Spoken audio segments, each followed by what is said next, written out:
ආයුබෝවන් දාරුදුනේ ඔයාලගේ පුංචි වෙලාවක් අරගෙන ඔයාලත් එක්ක විනාඩි 5ක 10ක විතර වගේ කාලයක් කතා කරන එක හොඳයි කියලා මට හිතුණා.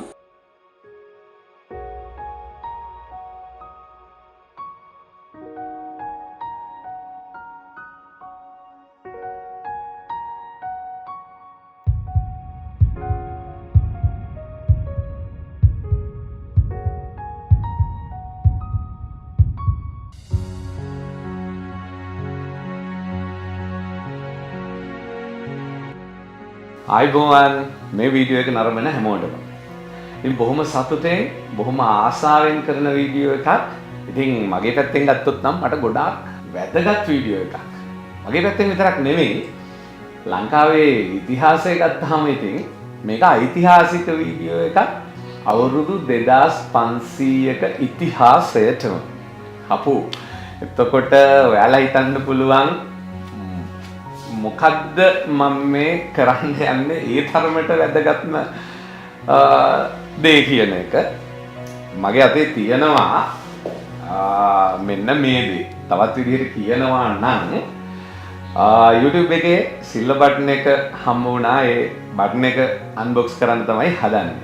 ඉතින් මේකේ ඔච්චරටම වැදගත්කම මොකද්ද කියලා ඔයාලා සමහර වෙලාවට අහන්න පුළුවන්. ලංකාවේ ඉතිහාසය තුල YouTube එක කියන එක පාවිච්චි කරලා භෞතික විද්‍යාව විෂය කරුණු අන්තර්ගත කරලා වීඩියෝස් දාලා මම හිතන්නේ ලංකාවේ සබ්ස්ක්‍රයිබර්ස්ලා ලක්ෂයක් ආව එකම YouTube channel එක සහ ඒත් එක්කම ඉතින් එතකොට ප්‍රථම YouTube channel එක බවටත් අපේ දර්ශන උකුවෙල ෆිසික්ස් YouTube channel එක පත් වුණා.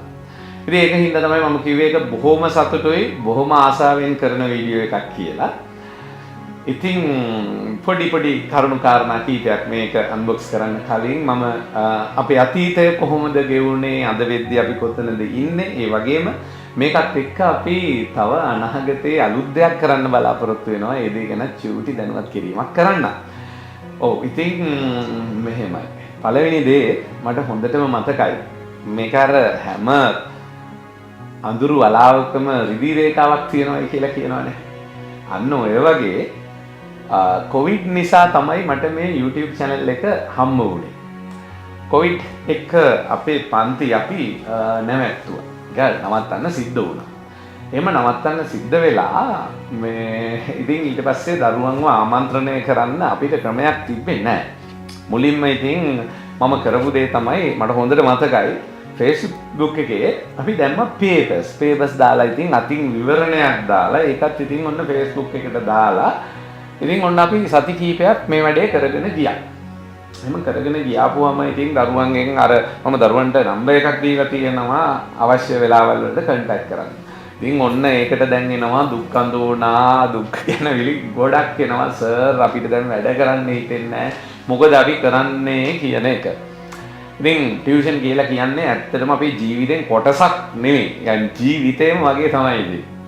දැන් මේ වීඩියෝ එක උනත් කරන්න දැන් සැලකිය යුතු දවසක් අපිට මේක හම්බ වෙලා. නමුත් ඉතින් ඒකට වෙලාවක් හම්බුනේ නැහැ. මොකද හැමදාම සතියේ දවස් 7ම ක්ලාසස් තියෙන නිසා. ඉතින් අපිට වෙන කරන්න දෙයක් තිබ්බේ නැහැ. මම මේ වෙලාවේ දරුවන්ව ආමන්ත්‍රණය කරන්න තිබ්බ විදිය තමයි YouTube එක. වීඩියෝස් අපිට ෂෙයා කරන්න තිබ්බ එකම විදිය YouTube එක. ඉතින් එතකොට ලංකාවේ ටියුෂන්ස්ලා මම හිතන්නේ අධ්‍යාපනය සඳහා YouTube channels මොනවත්ම පාවිච්චි කරලා තිබ්බේ නැහැ. ඉතින් ඒක අලුත් අභියෝගයක් වුණා. අපිට ඔක ප්‍රශ්නයක් වුණා. මේක දරුවන්ට පුළුවන් වෙයිද බලන්න මේක ග්‍රහණය කරන්න පුළුවන් වේද? අපිත් අනික පන්තියක උගන්වලා තිබ්බට කැමරාවකට උගන්වලා තිබ්බේ නැහැ. හරි. එතකොට ඒක අපිට කොහොම ග්‍රහණය කරන්න පුළුවන් වෙයිද? ඔය වගේ ප්‍රශ්න බාධක ගොඩක් තිබ්බා. අනිත් එක අපිට තිබ්බ ගැටලුවක් දැන් අපි කිව්වම අපිට ආවේනික හැම ගුරුවරයෙකුටම අපේ සහෝදර හැම ගුරුවරයෙකුටම තියෙනවා වෙනම ආවේනික ක්‍රමවේදයක්. ඒවා සමාජගත වීම අපිට ගැටලුවක් වේද? මොකද දැන් මම ගත්තොත් මම වෘත්තියෙන් වෛද්‍යවරයෙක් විදිහට ඉඳලා උපකාරක පන්ති ශාස්ත්‍රයට එන්නේ.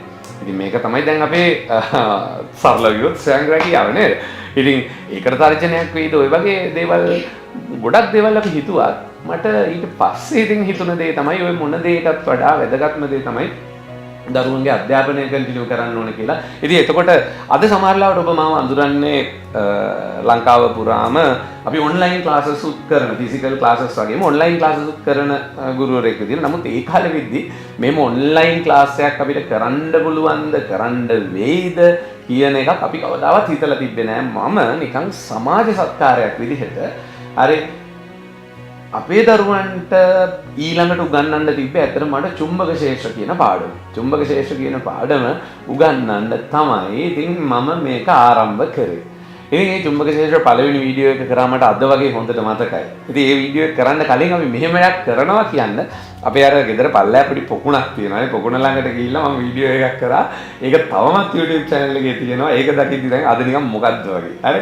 ඉතින් ඔන්න ඔය විදිහට ආරම්භ කරා. ඉතින් ඒ ආරම්භ කරපු YouTube channel එක දවසින් දවස වර්ධනය වෙලා අර භෞතික විද්‍යාවේ චුම්බක ශේෂ්ත්‍ර පාඩම, ඊට පස්සේ ආලෝකයේ පාඩම, ඊට පස්සේ පදාර්ථයේ ගුණ පාඩම, ඒ වගේම පේපර්ස් ගොඩක්.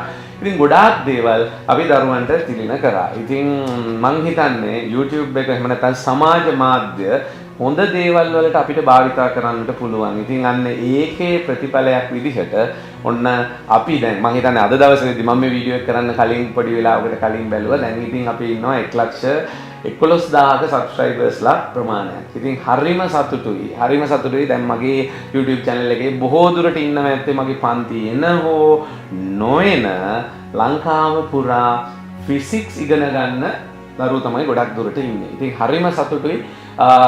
මේ ලබාගත් ඇචීව්මන්ට් එක මට ඉතිහාසයේ කවදා හරි කියන්නේ අනාගතයේ කවදා හරි දවසක මට කියන්න පුළුවන් ෆිසික්ස් වලින් වීඩියෝස් දාලා සබ්ස්ක්‍රයිබර්ස්ලා ලක්ෂයක් ගත්ත ඉතිහාසයේ ලංකාවේ ඉතිහාසයේ පළවෙනිය කියන ආඩම්බරයක්. ඉතින් හරියට සතුටෙන් ඒක කියන්නේ මම හිතනවා ඔබත් අනිවාර්යෙන් සතුටු වෙයි. මේ YouTube channel එකෙන් එක විශේෂ කාරණාවක් හරි ඉගෙන ගත්ත අය ඇති. ඉතින් සමහර වෙලාවට අපි දරුවන්ව මොටිවේට් කරන්න දාපු වීඩියෝස් තියෙනවා. ඉතින් ඒ වගේ දේවල් වලින් මම හිතනවා මේ දරුවෝ හැමෝම සතුටු වෙයි. ඒ වගේම වැඩිහිටි පරම්පරාවත් සමහර දේවල් ඉගෙන ගන්නට ඇති. ඉතින් මේ වැඩ කටයුතු අපි දිගින් දිගටම ඉස්සරහට කරනවා. ඉතින් ඒත් එක්කම දැන් අපි මේක අන්බොක්ස් කරන්නත් ඕනේ. ඊට කලින් මම තව දෙයක් දෙනවා, තව පුංචි පොරොන්දුවක් දෙනවා. මම වෘත්තියෙන් වෛද්‍යවරයෙක් විදිහට මම ඊට පස්සේ කරන්න බැලුවා මෙහෙම දෙයක්. ඒ මොකක්ද? මම වෛද්‍යවරයෙක් විදිහට මගේ විශේෂයෙන්ම මගේ කණ්ඩායමේ ඉන්නවා සහෝදරියෝ උදාහරණයක් විදිහට මානසික රෝග විශේෂඥ වෛද්‍යවරු, ඒ වගේම අපි හිතමුකෝ දියවැඩියාව සම්බන්ධව කියලා, ඒ වගේම අපි හිතමුකෝ වෙනත් ප්‍රසව හා නාරි වේද විශේෂඥ වෛද්‍යවරු, ඒ වගේ ගොඩාක් විශේෂඥ වෛද්‍යවරු අපි දන්න කට්ටිය ඉන්නවා. ඒ කට්ටියත් එක්ක එකතු වෙලා ඔයාලට සමාජමය වශයෙන් වැදගත් වූ මාතෘකාවන් හරි අපි යම් සාකච්ඡාමය ස්වරූපයෙන් ඔබට ගේන්නට සූදානම් වෙනවා. ඉතින් ඒක මං හිතනවා මම තවදුරටත් YouTube channel එක ඔයාලා වෙනුවෙන් ඔයාලට යම් කිසි සේවයක් කරන්නට තියෙන තෝතැන්නක් මමත් වෛද්‍යවරයෙක් විදිහට ඉගෙනගත්ත දෙයක් තියෙනවා. දැන් මම භෞතික විද්‍යාව විදිහට මම මගේ MSc එකේදී ඉගෙනගත්ත දේවල් ඒවා මම ඔක්කොම මේකදී පාවිච්චි කරා. හරි. නමුත් දැන් වෛද්‍යවරයෙක් විදිහට මම කැම්පස් එකේ ඉගෙනගත්ත දේවල් තියෙනවා. ඒ ඉගෙනගත්ත දේවල් ඒ දැනුමත් ඔයාලත් එක්ක ෂෙයා කරන්න ඉතාම ඉක්මනින් මම වීඩියෝ එකක් කරනවා. ඒ වගේම ඒ වගේ සර්ටිෆිකට්ස් එහෙම නැත්නම් ඒ වගේ දේවල් හරි ඒ දේවල් වීඩියෝස් ගොඩාක් මම කරන්නට බලාපොරොත්තු වෙනවා ඉස්සරහට එක රෝග සම්බන්ධව.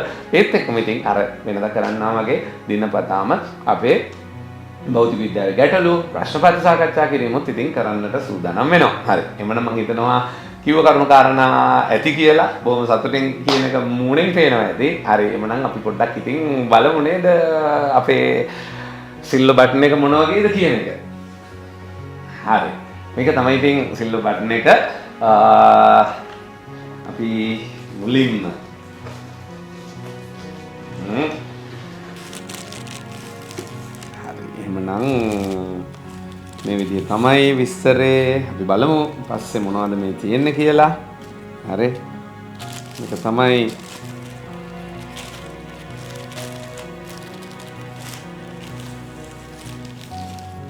තියෙන බටන් එක. හරි. ඉතින් ඔන්න මේකේ තියෙනවා presented to Darshana Ukuwela physics for passing 100,000 subscribers. හරි. ඉතින් එහෙමනම් අනිවාර්යයෙන්ම මේ වෙලාවේ බොහොම ආදරෙන් මතක් කරනවා කොවිඩ් දවස්වල ආරම්භ කරපු මේ YouTube channel එකට අපි මේ වීඩියෝස් කරන්න අපිත් එක්ක මුල ඉඳන්ම සම්බන්ධ වෙලා හිටපු අපේ වීඩියෝ කරණය සම්බන්ධව එහෙම නැත්නම් අපේ කැමරා කරණය සම්බන්ධව අපේ ටීම් එක, ඒ වගේම වීඩියෝ එඩිටිං සම්බන්ධ අපේ ටීම් එක, ඒ වගේම විවිධාකාරයෙන් මේ YouTube channel එකට මොනියම් වූ ආකාරයකින් සහයෝගයක් දක්වනවා නම් කිසියම් හෝ ඒ හැම දෙනෙක්ම අර ආදරෙන් මතක් කරනවා වගේම අද වෙද්දී ලක්ෂයකුත් නෙවෙයි අතරම 1,11,000ක් වෙච්ච මේ YouTube subscribersලා හැමෝම මම ආදරෙන් මතක් කරනවා. ඒත් එක්කම අනිවාර්යයෙන්ම දැන් මම අර ඉස්සෙල්ලා කිව්වා වගේ වෛද්‍ය විද්‍යාත්මකව සාකච්ඡා ගණනාවක් අපි ඉස්සරහට ලබා දෙන්නට බලාපොරොත්තු වෙනවා. ඒක මම හිතන්නේ අපේ ජෙනරල් පබ්ලික් එකටත් තවත් වාසියක් වෙයි. එහෙම නැත්නම් තවත් ප්‍රයෝජනයක් වෙයි. එයාලටත් මම ආරාධනා කරනවා YouTube channel එකත් එක්ක රැඳී ඉන්නට කියලා. ඉතින් ඒ කෙසේ වෙතත් මම මේත් එක්කම තව බලන්නම් මේ මොකක්ද මේ තියෙන්නේ කියලා. මේ තියෙන්නේ head of YouTube මගින් අපිට යවපු letter එක. Do you remember your first subscriber? Yes, definitely නේ. හරි ඉතින් මේකේ තියෙන්නේ අතරම පළවෙනි subscriber ඔබට මතකද? ඒ වගේම ඔබේ 100 වෙනි subscriber මතකද? ඒ වගේම 10 වෙනියා මතකද? හරි මෙන්න ඒ වගේම අහලා තියෙනවා ඊට පස්සේ ඔබේ ලක්ෂයක් වන සබ්ස්ක්‍රයිබර්ව කවුද කියන එක මතකද? ඒවා ඇත්තටම අපේ විශේෂ සම්දිස්ථානයන් විදිහට අපි මේ මතකේ තියෙනවා. ඉතින් අපි බලාපොරොත්තු වෙනවා ඒ වගේම තව කරුණු කාරණා ගොඩක් එන කියලා තියෙනවා. හරි එහෙමනම් බොහොම සතුටුයි.